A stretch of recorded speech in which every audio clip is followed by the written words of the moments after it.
चलिए आज इतिहास के पन्नों को पलटते हैं और एक ऐसी रानी की कहानी जानते हैं जिनका नाम हमेशा विवादों से घिरा रहा। एक बड़ा सवाल ये है कि क्या वो वाकई एक साजिश करने वाली रानी थी या फिर सिर्फ राजनीति का एक मोहरा बनकर रह गईं। आइए इस पूरी कहानी को समझते हैं।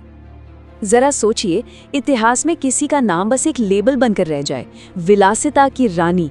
ये एक ऐसा तमगा है जो मेसेलिना के साथ हमेशा के लिए चिपक गया, एक ऐसी इमेज जिसने उनकी असली कहानी पर शायद पर्दा डाल दिया।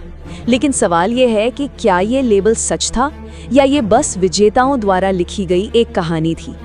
तो आखिर कौन थी ये रानी जिनके बारे में इतनी बातें होती हैं? इनका नाम था मेसेलिना। आज से लगभग 2000 साल पहले वो रोमन साम्राज्य की महारानी थी। मतलब वो सिर्फ सम्राट की पत्नी नहीं थी, बल्कि अपने जमाने की सबसे ताकतवर महिलाओं में से एक मानी जाती थी।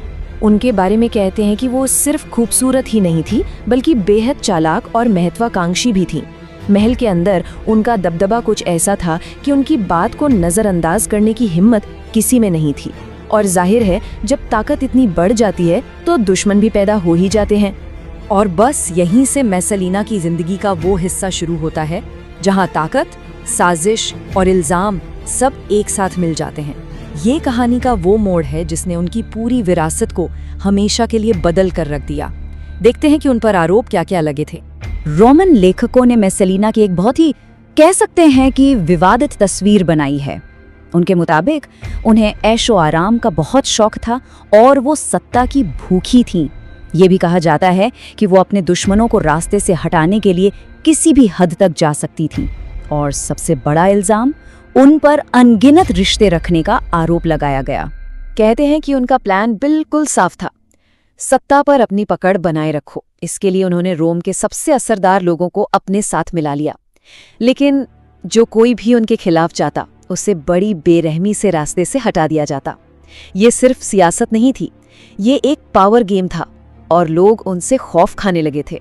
लेकिन हर कहानी की तरह इस कहानी में भी एक टर्निंग पॉइंट था, एक नाम जिसने सब कुछ बदल कर रख दिया, गायस सिलियस। वो रोम का एक बड़ा नेता था और जब उसका नाम रानी के साथ जुड़ा तो पूरे साम्राज्य में एक ऐसा तूफान खड़ा हो गया जिसकी किसी ने उम्मीद भी नहीं की थी। देखिए, मामला सिर्फ एक अफेयर का नहीं था, इल्जाम इससे कहीं कहीं ज्यादा बड़ा था। इल्जाम था राजद्रोह का। कहा गया कि मेसेलिना और सिलियस ने मिलकर सम्राट को ही राजगद्दी से हटाने की साजिश रची है।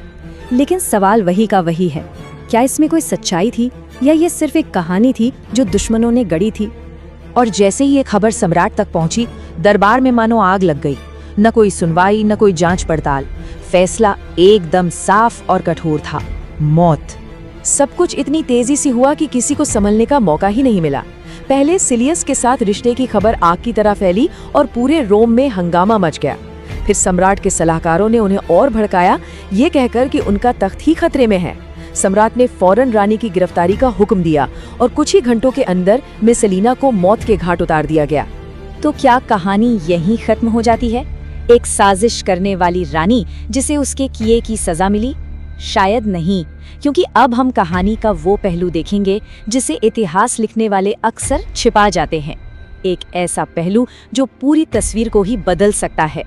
तो हमारे सामने दो अलग अलग कहानियां हैं। एक तरफ इतिहास उन्हें सत्ता की भूखी रानी बताता है, लेकिन दूसरी तरफ एक और सच्चाई हो सकती है। हो सकता है ये सब उनके दुश्मनों की गढ़ी हुई कहानियां हों और उस दौर में किसी ताकतवर औरत की छवि खराब करना उसे रास्ते से हटाने का सबसे आसान तरीका हुआ करता था। और मेसेलिना की मौत के बाद तो मानो उनके दुश्मनों को खुली छूट मिल गई। उन्होंने ये पक्का कर दिया कि आने वाली पीढ़ियां उन्हें एक खलनायिका के तौर पर ही याद रखें। रोमन लेखकों ने, जो शायद जीतने वालों की तरफ थे, उनके बारे में ऐसी ऐसी बातें लिखी कि वो हमेशा के लिए बदनाम हो गईं। तो आखिर में हम कहाँ आकर रुकते हैं? जवाबों से ज्यादा सवालों के पास।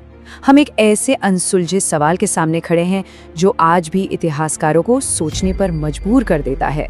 तो आखिरी सवाल जो आज भी हवा में तैर रहा है वो ये है, क्या मेसेलिना सच में वैसी थी जैसा इतिहास ने हमें बताया, या वो बस एक ताकतवर महिला थी जो अपने समय की क्रूर राजनीति की भेंट चढ़ गई? ये सवाल हमें याद दिलाता है कि इतिहास हमेशा उतना सीधा साधा नहीं होता जितना लगता है। कभी-कभी सच्चाई कहानियों की कई परतों के नीचे दबी होती है।